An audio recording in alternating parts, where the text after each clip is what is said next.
Yo, welcome to Hot Takes with Cheddar Chads. There's no hand holding me to with facts and emotion. Please be sure to like, comment, and subscribe. Hit the bell notification if you haven't already. Is Devonte Graham the problem? Let's get into it.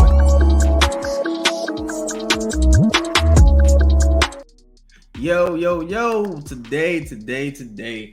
It's been crazy. It has been crazy. People have been throwing Devonte Graham under the bus so much. And I feel like it's uncalled for. I feel like it's unnecessary. I also disagree.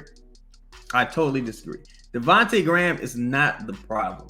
The problem is, well, one of the problems, of course, are the injuries, right? Clearly, right? Now, if you're Devonte Graham, you have to be able to contribute aside from injuries. You can't just, you can't only play well when everything's perfect. You need guys who can contribute outside of an ideal situation. If you're Trey Murphy, you need to be able to shoot a contested jumper. You shouldn't only be shooting wide open jumpers.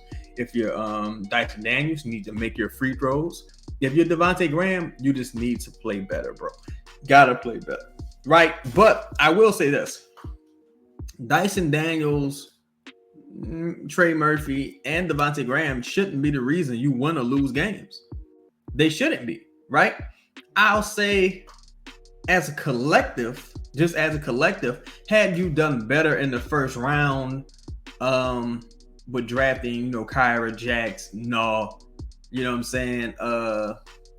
Again, it's a little early for Trey. It's way too early for Dyson, I guess, right? But because those guys are very limited offensively, those two. But had you done better in the first round, you wouldn't be as dependent upon a 5'11" point guard, being the second or third option on your roster. Because if you look at the makeup of this team right now, Devonte is probably the fourth scoring option after Trey. But of course, he's more skilled than Trey with the ball, right? He's still probably like the fourth scoring option. So I think harping on him or his lack of contribution, I think it's a little misguided. I think, again, look, y'all, they tried to move Devonte this offseason. They tried to move Devonte this offseason. It didn't work. It didn't work out. But I think you at least could have prepared better for injury if had you brought another guy in who could, replace Devonte or, at least take Devonte's minutes. Some people have been asking for Kyra to take Devonte's minutes.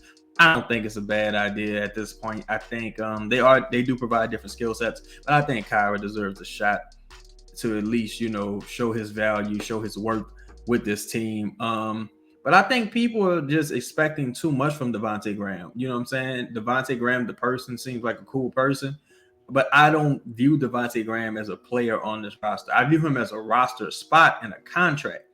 So if you're hoping for Devonte Graham to go out there and do something, I don't want to say spectacular because that would probably be hyperbole, but if you, hoping for him to go out there and give you something good, he's played solid defense, but aside from that, he hasn't really done anything good. At this point, you're kind of fooling yourself. I don't really see the point in beating down a Devonte Graham. I don't believe Devonte Graham is the problem. I believe the front office's inability to surround Zion, Brandon, and CJ at this point with guys who can, create independently of those three is the problem. Right? You got a bunch of guys that are dependent upon the attention Zion gets or the attention Brandon gets or the attention CJ gets. And it's like, you don't have any hoopers out there. You don't have nobody that say, let me go get some points, man. Let me stop playing. JV kind of, but if JV's having an off night, you're not going to play Billy. You know what I'm saying? That's not Jackson's game. You know what I'm saying? It's not really Herb's game.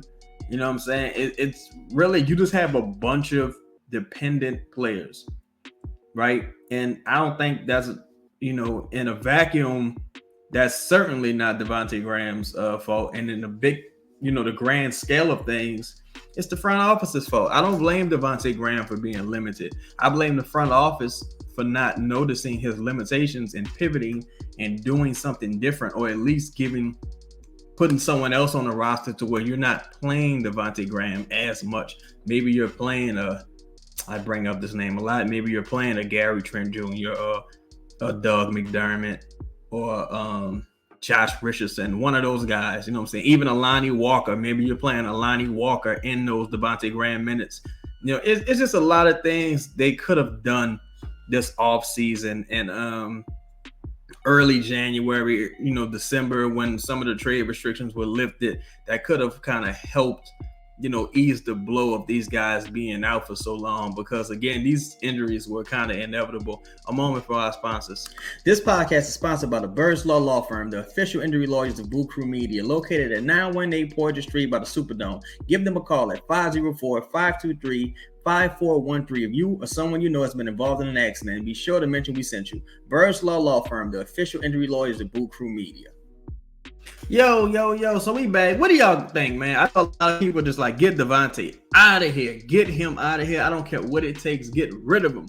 But I just want y'all to see the big picture a little bit. I think if you start to view Devonte as a contract and not as the player on the floor, I'm not saying don't view him as a person. He is a human being. And, you know, by all accounts, he seems like a great guy.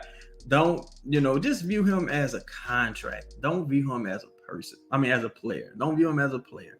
View him as a contract, and you'll sleep a lot better at night, because you won't be as, you know, you won't be as annoyed with his lack of playmaking or his lack of shooting since I think November was the last time he had a good game. And to be honest, it's something that's plaguing all of the guards. It's plaguing all of the guards right now. So that's something to keep in mind. It's not just Devonte. But that's been today's show. Please be sure to like, comment, and subscribe. Let me know if you disagree. I don't know, man. It's tough because y'all really not feeling dude right now. It's crazy. Twitter is nuts. Twitter is going nuts about Devonte Graham and JV after every loss. It's those two after every loss. Herb Jones is a distant third. One more message from our sponsors. 4 NFL teams, 2 conference championships, and only a few more shots to win big on the playoffs with DraftKings Sportsbook, an official sports betting partner in the NFL. Counting down to Super Bowl 57, new customers can bet just $5 and get $200 in free bets instantly. Not a new customer? You can feel the conference championship thrills with stepped-up same-game parlays. Take your shot at an even bigger NFL payout. Boost your winnings with each leg you add up to 100%. Download DraftKings Sportsbook app and use code BOOT, B-O-O-T. New customers can bet just $5 on conference championships and get $200 in free bets instantly. Only at DraftKings Sportsbook with code BOOT, B-O-O-T. That's been today's show. Please be sure to like, comment, and subscribe. We out, baby.